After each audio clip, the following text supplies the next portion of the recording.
You try to get her to respond to you by texting her. You don't know why it takes so long for her to respond. In the past, she would immediately text or call you back. When you're hanging out with her, you feel like you're the only one giving affection and you wonder why she isn't coming to you. It almost feels as if she's ignoring your attempts at romantic connection.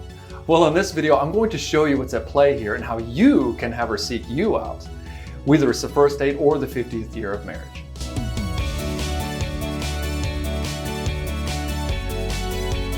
How's it going? Ed Baxter here from Genuine Attraction, where we teach men how to get out of their heads and into her heart and attract their perfect partner. So if you're new here and you enjoy what you're learning, consider subscribing. And hey, at any point during the video, check out the links in the description below. So let's get started. The most common reason women find men unattractive is when he's seeking validation from her. When she feels that he doesn't love himself and he needs her to show him that he's good enough. One of the ways this happens is when a man does favors for her, buys her things, constantly touches her, compliments her, or follows her around the house, trying to make her happy so that she will like him. If she's happy, that means he's winning. And if he's winning, that means he's worthwhile. This is also the hidden reason why men will text a woman so frequently, to test to see if she responds. If she responds, then that means she's still into him. When he worries or needs reassurance, he texts or calls her. Of course, he won't show that. He'll do it in such a way to either try to make her laugh or get her to respond. But she also knows what he's doing, and it's a big turnoff for her. And they always know. Because if he needs to be constantly shown that he's worthy of her time and attention, then he doesn't truly believe that he is. It also shows that he doesn't have anything more important to do with his life. If she needs to constantly reassure him, then she's really acting like his mother. You know, mothers show reassurance, validate their little boys, and tell them that they love them and that it'll be all right and that they're good enough. This is the crutch that men fall into. They don't realize that every time they want to text her, it's really because he's feeling insecure. So he ends up trying to craft this perfect text to get her attention and make him feel secure and that she still likes him. Many guys don't know when to stop, and they carry over doing this for weeks and weeks. They don't see how their behavior is actually repulsing her. Again, she knows what's going on, and though women do have an amazing tolerance for such behavior, because almost no man does anything different, she will get turned off by it over time. She wants a grown-ass and self-validated man. When she's having to reassure you, even subtly, she's giving you mothering energy. She's not going to feel sexy or romantic with you when she's having to be your mother. When you're seeking reassurance from her by looking for attention all the time, you're asking her to validate you and satiate your insecurity. The problem with this is that when she has to give you this energy, it has to come from somewhere. When you're having to validate someone, you're having to put emotional energy into them, usually at the expense of your own emotional bank account. This is called energy vampirism. It's because you're taking energy from her because you can't generate it for yourself. When you seek validation from her because you can't validate yourself, you're taking energy from that person.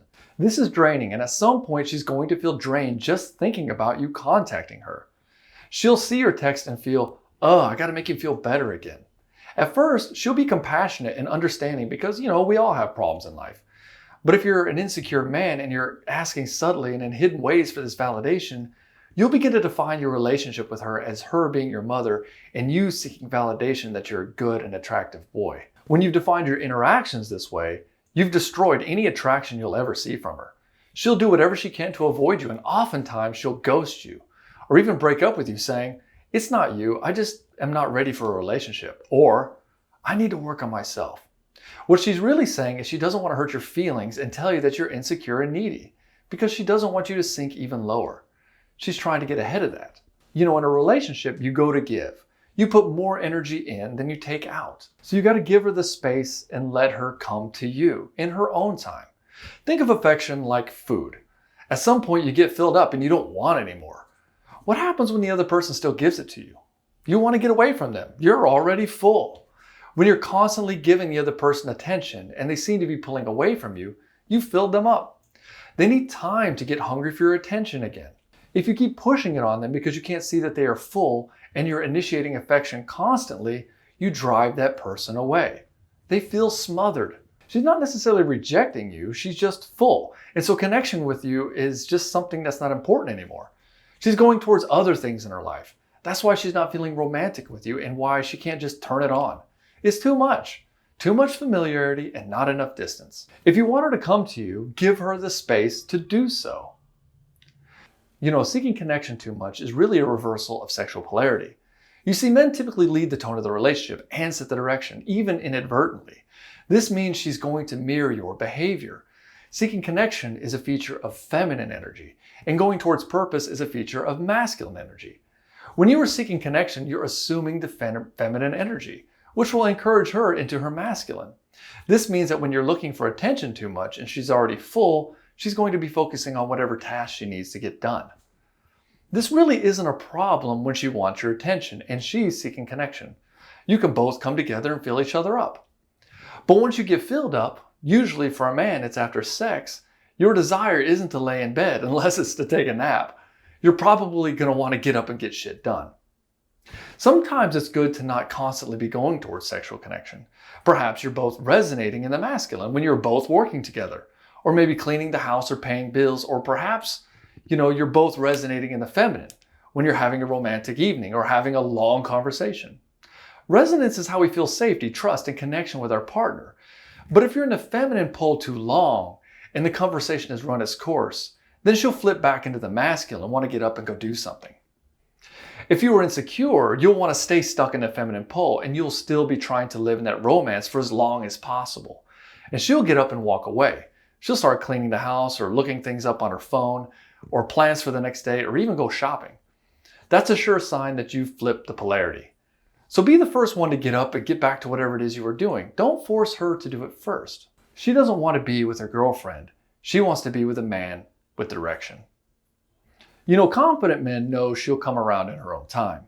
If you're chasing your woman all day, you're not following your purpose or your compelling vision. If you're following your vision and going out into the world, kicking ass and doing things that you enjoy, this will naturally create a distance with her, and she will follow her feminine instincts and seek you out. She will seek out the connection, and when she does, you simply let her catch you. When she comes to find you, she'll be everything you want her to be. She'll be playful, she'll be loving and sexual. When you feel her pulling away from you, just realize she's full and you should stop. Maybe even pull back a little bit, which will, over time, cause her to come to you in her own time, when she's ready. I call this the Rubberband theory. When she pulls away, you pull away, which will, over time, cause her to snap back to you. What you need to be aware of, though, is that you don't know how long it'll take her to pull back to you. If you're in a really happy marriage, she may want your attention after just a couple hours. If you barely know her, you may have a weak connection, and it might take 2 or 3 weeks for her to text you back. If ever, depending on her level of attraction for you. It's a balance that you must practice in order to learn where you should check up on her versus letting her come to you in her own time without any prompting. I personally like to err on the side of letting her come to me instead of prompting her, because even prompting can come across as seeking too much connection or attention. The good news is that even if you're feeling insecure, you can still exercise emotional self-control and leave her alone to come to you in her own time. It's the next best thing to being fully secure, and it just works. A confident man doesn't worry. He assumes she'll come around. We go deep into Rubberband theory, getting more affection in your marriage, and minimizing the chances of women flaking out on you in week 7 of the Dating Relationship Mastery Coaching Program. If you're interested in being a part of this program, click the link below and schedule a quick call with me. It's free, and that's a great price. If you found value in this video, don't forget to subscribe. Thanks for watching, and remember, stay unapologetically you. Full in your initiation. Time to take a sip of coffee.